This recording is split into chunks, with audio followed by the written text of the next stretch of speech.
Bonjour et bienvenue à ma présentation sur la théorie de l'interprétation, également connue sous le nom de théorie du sens. Je vais commencer avec certains aspects historiques. Je vous propose ici un extrait d'un article publié en 2005 dans Meta sur l'évolution des stratégies d'interprétation simultanée. Donc, ce qu'on dit dans cet extrait, c'est un rappel historique des débuts du métier d'interprète. Donc, au départ, on a vu que c'était des gens qui apprenaient un peu sur le tas et qu'au fil du temps, notamment avec l'arrivée de la simultanée, on s'est rendu compte qu'il y avait un certain besoin de formaliser l'enseignement, formaliser la profession, formaliser les processus et que ça a mené à un, notamment l'émergence d'une conceptualisation de l'interprétation selon laquelle ce n'était pas inné, ce n'était pas tout simplement une question de communiquer, mais que l'interprétation euh, reposait sur l'acquisition de certaines compétences sur lesquelles il fallait travailler et pour lesquelles il fallait s'entraîner. Donc, au départ, on a vu émerger des articles et des manuels sur les modalités d'interprétation, des conseils d'apprentissage, des méthodes, mais aussi des exemples et des commentaires prescriptifs pour aider les interprètes à s'acquitter des tâches de l'interprétation consécutive et simultanée.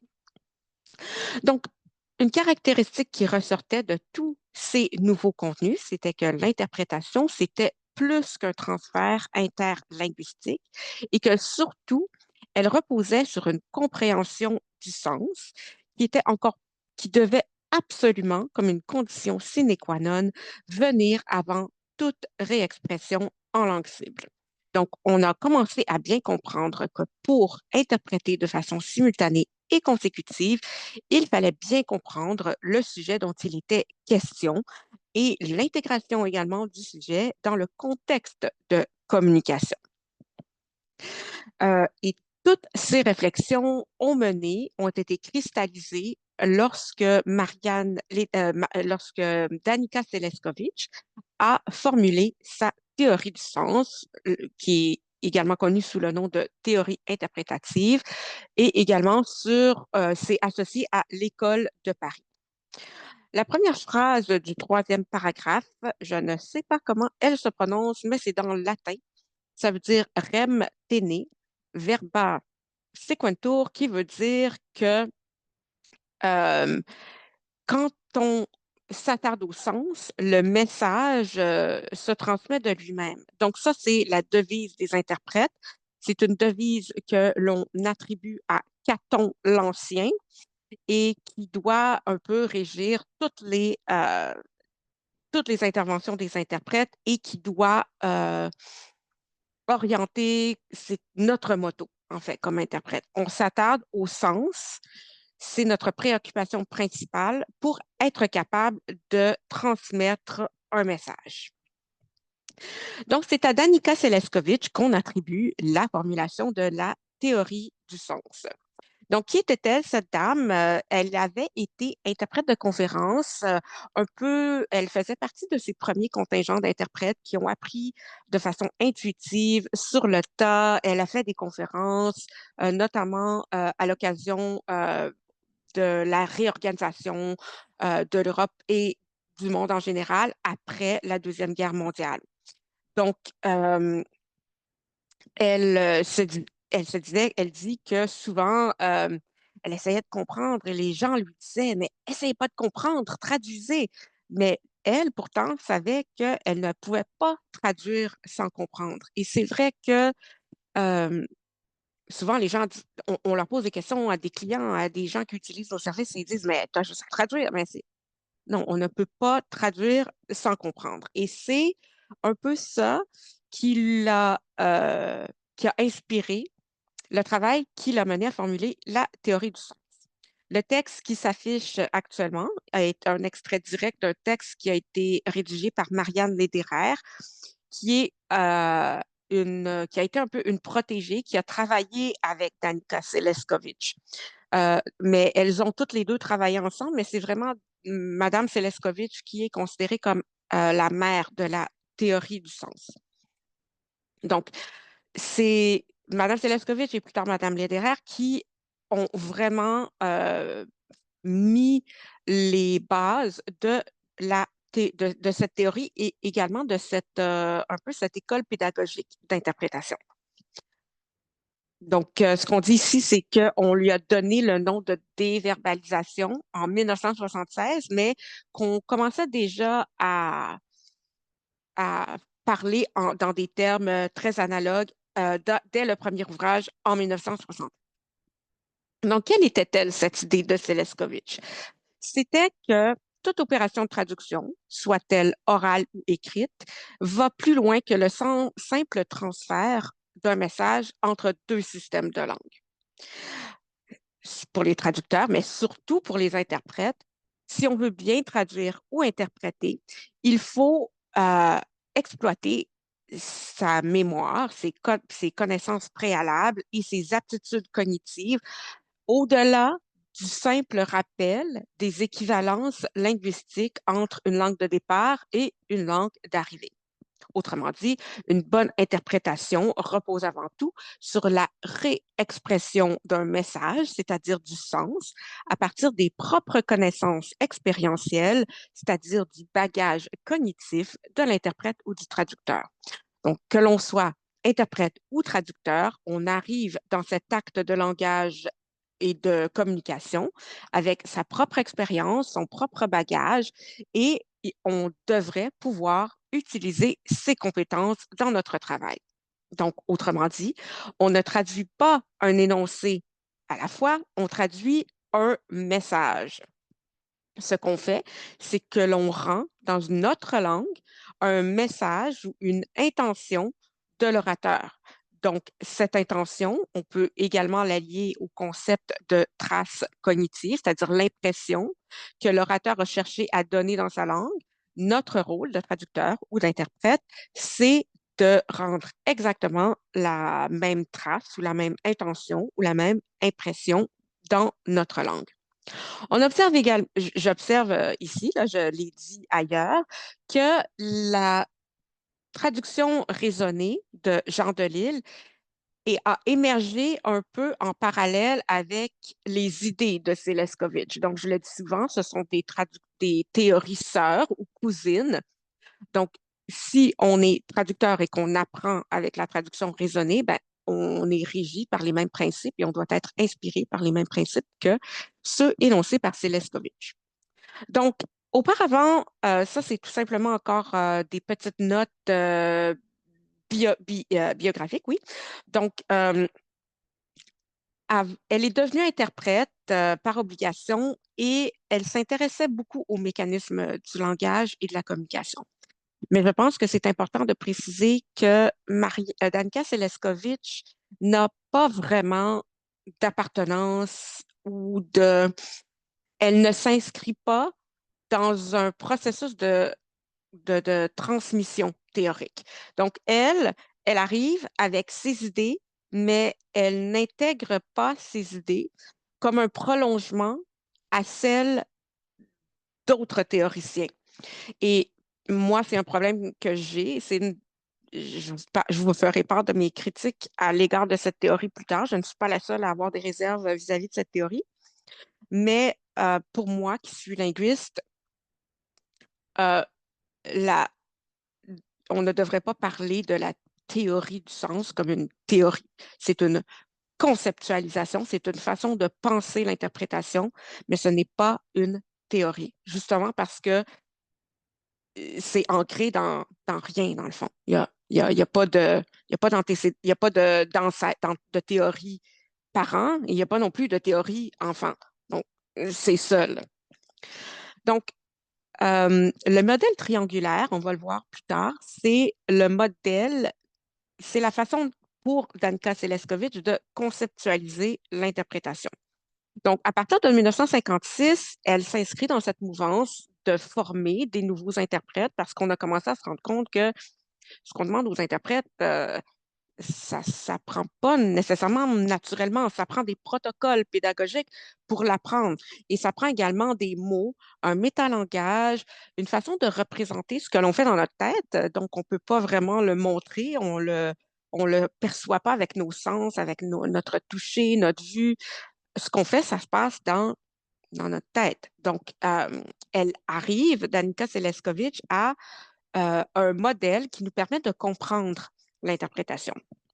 Donc, c'est en 1975, à l'occasion du premier colloque de l'Association internationale des interprètes de conférences, la l'AIC, qui est toujours aujourd'hui le regroupement professionnel des interprètes à l'échelle mondiale. C'est à l'occasion d'un de ces congrès qu'elle propose son modèle triangulaire. Je vais vous montrer à la prochaine image. Donc, c'est un triangle. Donc, la pointe du triangle en haut, c'est le sens qui s'exprime dans un énoncé, dans n'importe quel énoncé, en langue source, en langue cible, un énoncé, par exemple, je suis en train de vous parler, ce que je vous dis a du sens au-delà des mots que j'emploie. Donc, à la base, il y a deux pointes. Donc, entre la langue source et la langue cible. Ça, c'est des mots qu'on utilise en traduction pour dire la langue à partir de laquelle on traduit et la langue dans laquelle on traduit. Donc, c'est ça. Donc, voici ici le, comment moi j'ai essayé de créer un graphique là, pour illustrer. Donc, à gauche, c'est ce qu'on ne doit pas, ce qu'on pourrait penser qu'on fait. Donc, il y a un énoncé en langue source, un énoncé en langue cible. Il n'y a rien entre les deux, mais ce que euh, Danica Seleskovitch propose, c'est qu'il y a un énoncé en langue source, on l'interprète ou le traducteur déverbalise, c'est-à-dire qu'il extrait le sens. J'aime beaucoup dans le texte sur un des textes de Marianne Lederer, elle parle de la trace cognitive. Et pour moi, ça aussi, c'est très parlant, c'est très évocateur. Donc, la déverbalisation, c'est là. Le sens est là et le sens existe au-delà des mots. Et à partir de là, on peut redire les choses en langue cible, en suivant ou non la structure syntaxique, lexicogrammaticale, on peut lui donner le nom qu'on veut, en langue source. J'aimerais également mettre cette théorie en contexte historico-théorique. Donc, pourquoi cette théorie a-t-elle, ou théorie sans guillemets, a-t-elle eu un tel impact? Donc, encore une fois, ça, c'est Marianne Lederer, donc une apôtre d'Annika Seleskovitch. Donc, cette théorie vient confirmer l'impression que plusieurs interprètes avaient qu'on ne travaille pas sur des mots, mais sur des idées. Donc, vous connaîtrez ici d'autres auteurs que vous connaissez peut-être, Vinay Darbelnet et Georges Mounin, qui sont des théoriciens de la traduction. Et moi, c'est là que j'ai un problème parce que moi, je suis linguiste et je vois pas ce que l'interprétation, je vois pas comment l'interprétation a besoin de quelque chose de plus que la linguistique ne peut pas lui apporter. Donc, elle dit que l'interprétation, ça ne fait pas partie de la linguistique et moi, je m'oppose à ça formellement et fortement. Mais encore, ce qu'elle dit ici, là, Marianne Lederer, elle dit que à l'époque, dans les années 50-60, la linguistique était également à un point où on commençait à s'intéresser à la langue comme un système. Vous avez peut-être entendu parler de M. Ferdinand de Saussure, qui est le père de la linguistique moderne, pour qui, et j'en parle parce que c'est quelque chose qui est également accepté dans le propre cadre théorique auquel j'adhère, mais que la langue, c'est comme un système de choix. Donc, au fur et à mesure qu'on parle, on fait des choix, on choisit des mots, et chaque choix a un impact sur les prochains choix. Ce que je veux dire, c'est que si je dis chaque choix, ben là, on se dit probablement que ça va être soit un adjectif, donc chaque choix obligatoire, ou un verbe. Donc, chaque choix représente. Donc, ça va être un des deux, ou peut-être qu'il y a autre chose. Mais si je choisis le verbe, chaque choix représente, ben là, il y a une nouvelle série de choix qui s'ouvre. Ça ne fait pas partie de notre domaine ici quand on parle de théorie de l'interprétation, mais je fais juste parce que ça dit langue système, là, je voulais dire, juste vous apporter un complément d'information. C'était vraiment une idée révolutionnaire à l'époque parce que elle représente cette théorie s'impose vraiment en porte-à-faux avec les théories linguistiques de l'époque. À l'époque, la linguistique était une théorie assez jeune et on avait assez peu d'outils théoriques, d'outils conceptuels, d'outils métalinguistiques, donc de mots pour parler de la langue, pour vraiment, justement, à l'époque, être capable de parler d'interprétation. Et on avait aussi peu d'outils quantitatifs.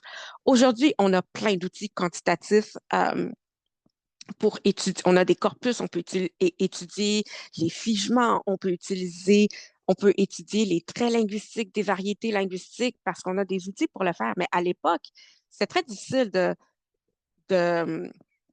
de faire des observations sur la langue parce que tout ce qu'on avait, c'était nos propres intuitions. On n'avait pas d'outils pour nous dire, ah, voilà, c'est comme ça.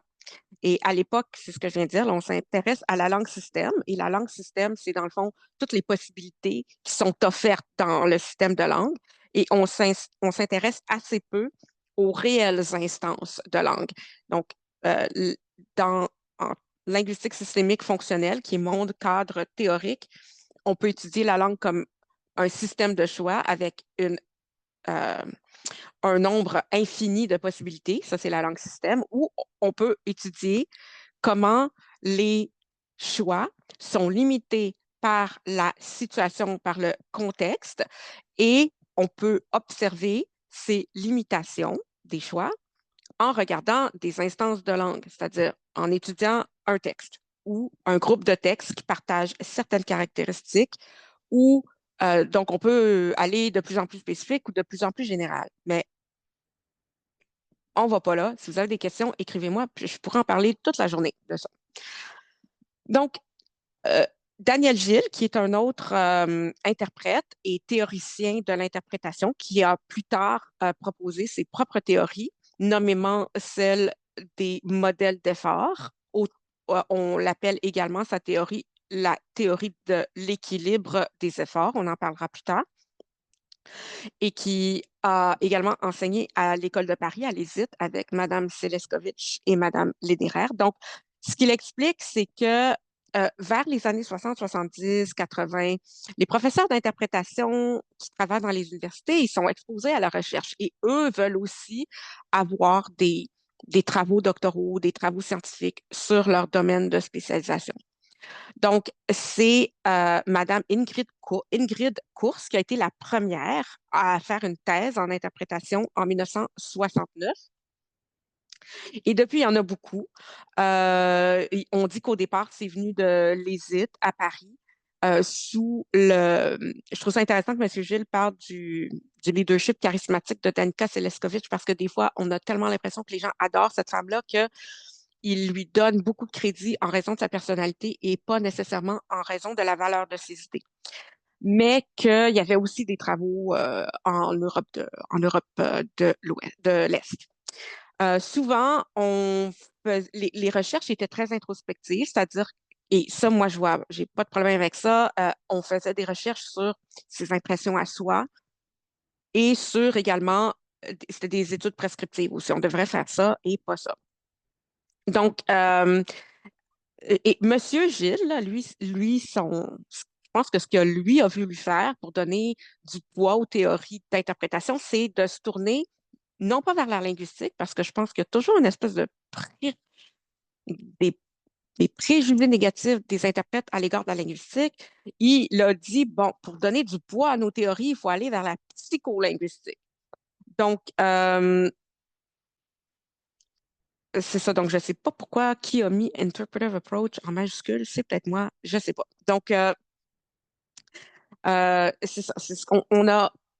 Au lieu de se pencher vers la linguistique, de se tourner vers la linguistique, on s'est tourné vers la psycholinguistique, vers la façon dont le langage est traité.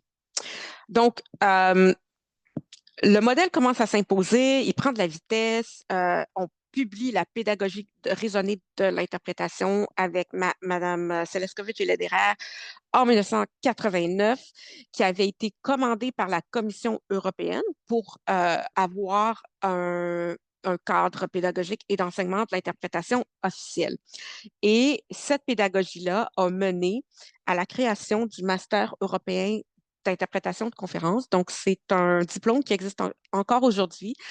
Dans le fond, c'est comme un diplôme, c'est pas un diplôme, mais c'est certains critères, certaines normes que doivent respecter les universités qui veulent donner ce programme d'interprétation pour avoir le label Master européen d'interprétation de conférences.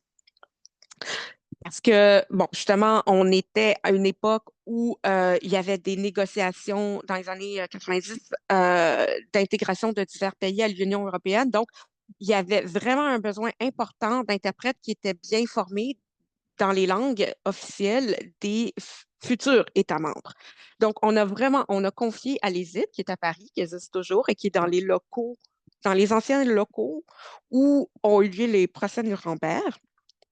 Donc, on a commencé à accélérer la formation des interprètes dans les langues des pays qui allaient se joindre à l'Union européenne. Donc, on avait une théorie, peut-être une seule théorie, qui est arrivée à un moment où on avait un besoin de théorie parce qu'on avait un besoin de formation.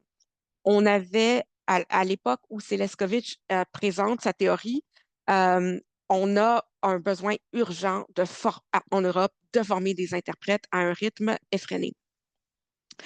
Donc, à l'époque, il n'y avait pas de protocole, il n'y avait pas de tradition d'enseignement et Lederer et Seleskovitch en proposaient un.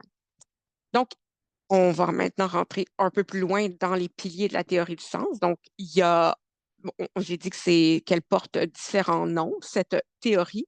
Donc, il y a deux grandes choses qu'on fait quand on est interprète. On comprend et ensuite on dit. Et entre les deux, il y a la déverbalisation, c'est-à-dire qu'on comprend le message, on arrête de penser aux mots et on s'attarde à cette trace cognitive que laisse le message en nous. Donc, pour comprendre, déverbaliser et dire, ça prend un bagage cognitif pour les interprètes et les traducteurs. Bien sûr, il faut comprendre la langue de source et d'arrivée, comprendre le sujet, et il faut également avoir une certaine méthode et des réflexes bien aiguisés qui vont nous permettre de faire les bons choix et de bien gérer le texte qui va nous être présenté. Monsieur Pohacker, c'est l'auteur de ce texte-là, vous le voyez dans le haut, c'est un ancien, lui a fait le chemin inverse que moi. Moi, j'ai été doctorante et j'ai été interprète après. Lui a été interprète avant, puis a fait un doctorat après. Mais si vous voyez son nom, il écrit des très beaux ouvrages sur l'interprétation. C'est très bien écrit, c'est facile à lire, c'est pas compliqué, il n'utilise pas de grands mots. C'est vraiment des très beaux ouvrages si vous avez envie de lire sur des sujets méthodologiques ou théoriques sur l'interprétation. C'est une belle ressource. Donc, il dit ce que je dis dans le fond, c'est que la théorie du sens, elle s'ancre dans rien. Et ça, en sciences, même en sciences humaines, c'est un peu problématique. Donc, pour eux, pour Lederer et Seleskovitch, c'était une interprétation cognitive que, en fait, c'est comme si seulement les interprètes avaient leur mot à dire dans l'interprétation. Donc ici, il y a une citation d'Annika Seleskovitch. Donc, elle revendique en fait de ne pas être visée par l'analyse de discours, comme si aucun champ de la linguistique ne pouvait s'appliquer à l'interprétation, ce qui, moi, je trouve ça aberrant. La théorie de l'interprétation met l'interprète au centre et non les connaissances et les théories, les conceptualisations antérieures. Donc, c'est lui qui apporte ses connaissances préalables, contextuelles, son bagage cognitif, ses aptitudes techniques au service de l'interprétation. Et l'interprétation a également un rôle social à jouer important.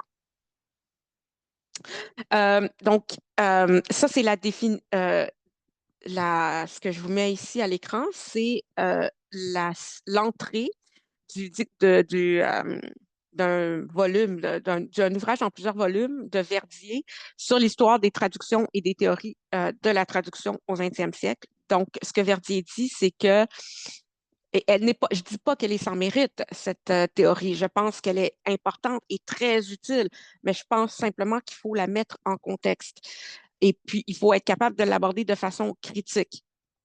Donc, ce que Verdier estime est l'apport de la théorie de l'interprétation, c'est que ce n'est plus avec Lederer et Seleskovitch une mise en correspondance bi-univoque, c'est-à-dire qu'il y a seulement un sens dans les deux langues de deux systèmes linguistiques.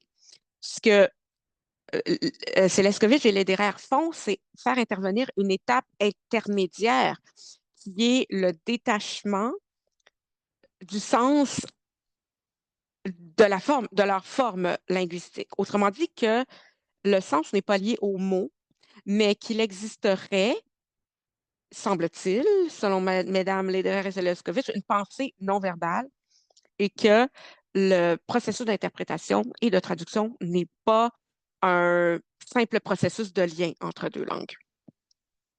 Euh, Encore une fois, il y a plein d'énoncés un peu pas très scientifiques chez Lederer et Seleskovitch, genre que l'oral se prête mieux à l'étude du processus de communication que l'écrit, car les paroles s'envolent, mais leur sens subsiste. Bon, certes, mais on ne peut pas, en sciences humaines et en linguistique, dire des choses comme ça sans les étayer. Euh, donc, ce qu'on fait en interprétation, c'est qu'on comprend d'abord et on parle ensuite. Et ça devrait être la même chose en traduction. On ne traduit pas avant d'avoir compris. Donc, compréhension, on comprend. Déverbalisation, on oublie les mots si on est capable. Reformulation, on reconstruit le message.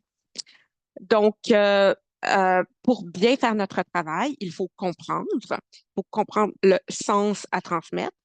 Ensuite, on comprend les notions, les émotions qui sont transmises pour le message.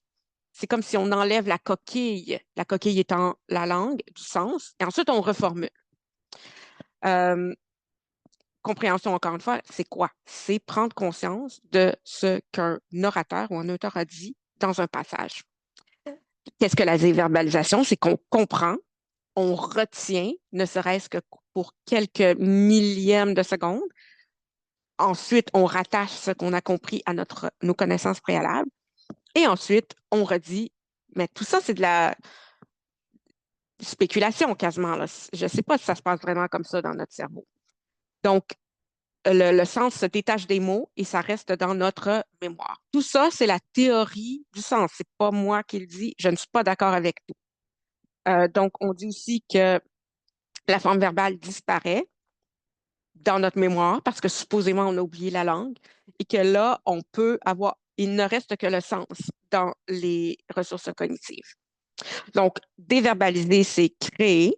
Donc, c'est un moyen, et ça, j'en doute pas, je suis parfaitement d'accord. L'idée de déverbalisation, c'est un excellent outil pédagogique pour aider les nouveaux interprètes à comprendre ce qu'ils font et à aider les traducteurs à traduire du sens au lieu de traduire des mots. Donc, qu'on soit traducteur ou interprète, la théorie du sens nous aide à créer, à oser, à être audacieux, à se libérer du carcan du texte original dont ils se sentent trop souvent prisonniers. Et je suis tout à fait d'accord avec ça. Donc, après, une fois qu'on a déverbalisé, vient ce moment de création, d'expression de soi, de bien dire et de bien écrire. Donc, on oublie la forme initiale du texte et on se le réapproprie avec ses propres mots. Donc, on réexprime le texte, donc on l'exprime dans ses propres mots et pour faire une bonne traduction, une bonne interprétation, on essaie de s'être détaché de la forme dans la langue initiale. Donc, ce qu'elle dit ici, c'est pas tout à fait, c'est pas faux, parce que c'est vrai qu'en chaque langue a sa façon à elle d'organiser la réalité et elle impose un certain mode d'organisation du sens. Et c'est de ça dont doivent se détacher les interprètes et les traducteurs. Donc, très rapidement, à l'étape de réexpression, il faut chercher une façon de s'exprimer qui corresponde au génie de la langue d'arrivée. Donc, il faut arriver à divorcer le sens de sa langue de départ pour opérer un remariage avec la langue d'arrivée. Donc, on parle d'unité de sens. C'est également présent dans la traduction raisonnée. Donc, ce qu'elle dit, Marianne Lederer, à tort ou à raison, c'était que il y a les petits segments d'énoncés, ils sont traduits ou interprétés par petites touches et des unités de sens. Donc, autrement dit, ce n'est pas un mot à la fois que le sens se construit, mais par segment. Encore une fois, je ne sais pas si je suis d'accord avec tout ça. Oui, peut-être, certes, mais euh, je comprends ce qu'elle veut dire. Et c'est vrai, on interprète comme des petits bouts. Euh, on ne traduit pas un mot à la fois. Mais si on veut parler de ça, ben, il faut dire autre chose que dire c'est une unité de sens, selon moi. Donc, ce qu'elle dit ici, le traducteur, l'interprète, il ne travaille pas linéairement mot à mot, mais en unité de sens, où est-ce qu'il y a dans lesquelles il y a un fragment de message. Et c'est eux qui véhiculent le message. Je ne pense pas que linguistiquement ça se tient, mais c'est ce qu'elles disent. Par exemple, elle donne cet exemple. Par exemple, ici, on voit que les deux énoncés ont été dits de façon tout à fait différente. Donc, windmills close to housing would not be tolerated. Disons qu'on parle d'éoliennes. On sait très bien que les éoliennes, c'est pas tout le monde qui les veut dans leur cours. Donc, elle donne comme exemple d'une bonne interprétation. Personne n'accepterait d'avoir une éolienne au fond de son jardin. Donc, on voit bien que la structure n'est pas équivalente.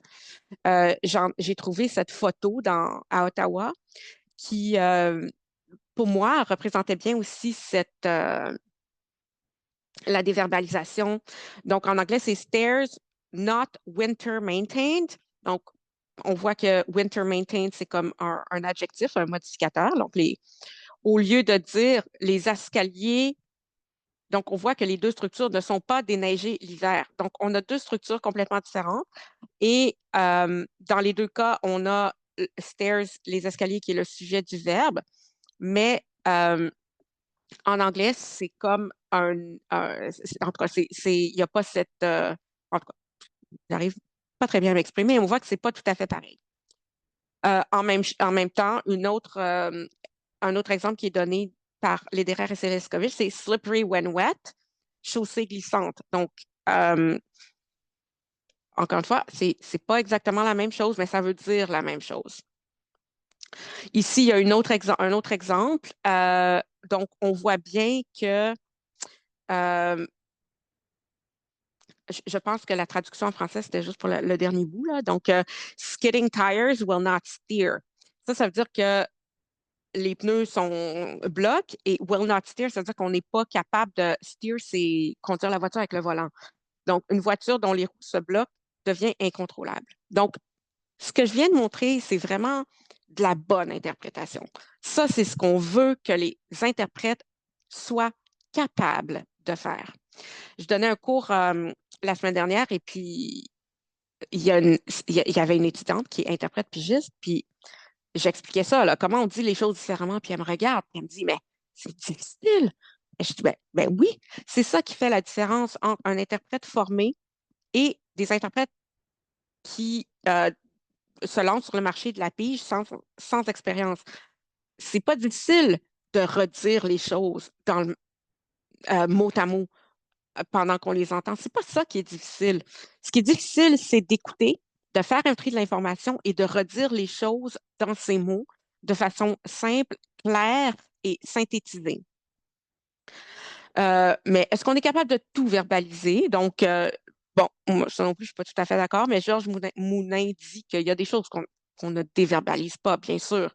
Et ça, c'est dans le dogme des interprètes, hein. On dit qu'on déverbalise tout sauf les chiffres, les noms propres, la météo, les membres de la famille, les parties du corps. Encore une fois, personnellement, euh, je trouve ça assez boiteux, ça.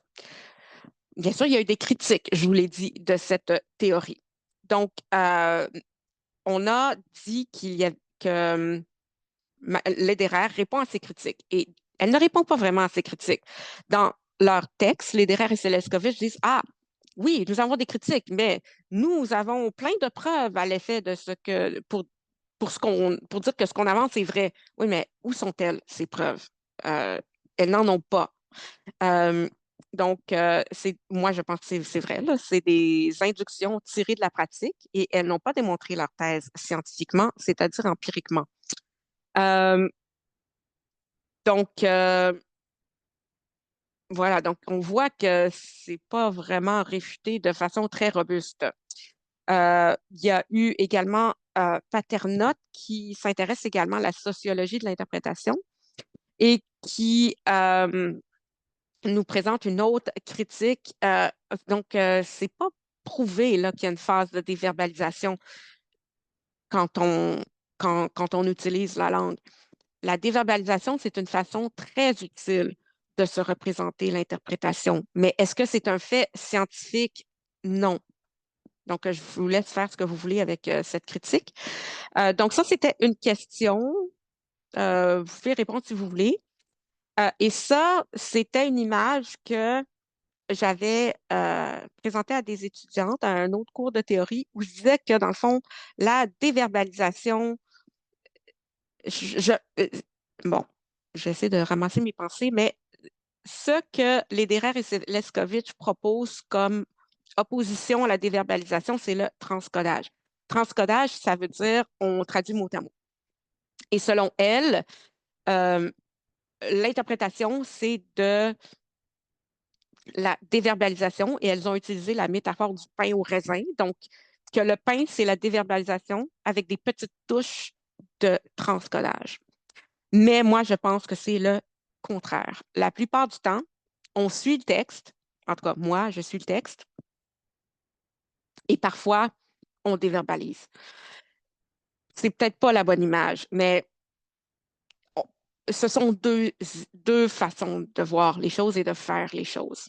Mais c'est absolument vrai que les interprètes doivent savoir déverbaliser, ils doivent pouvoir déverbaliser. De quoi ont-ils besoin pour déverbaliser? C'est de savoir comprendre, savoir écouter et savoir ne pas écouter des mots, mais écouter du sens. Je termine en disant qu'il y a une étude que je mettrai peut-être dans les documents tôt ou tard, mais et dont je parle tout le temps dans tous mes cours, mais où on avait euh, regardé qui déverbalisait et qui faisait du transcodage. Et on se serait dit que les jeunes interprètes font beaucoup de transcodage et peu de déverbalisation, et que les interprètes chevronnés, eux, au contraire, font beaucoup de déverbalisation et peu de transcodage. Mais c'était le contraire.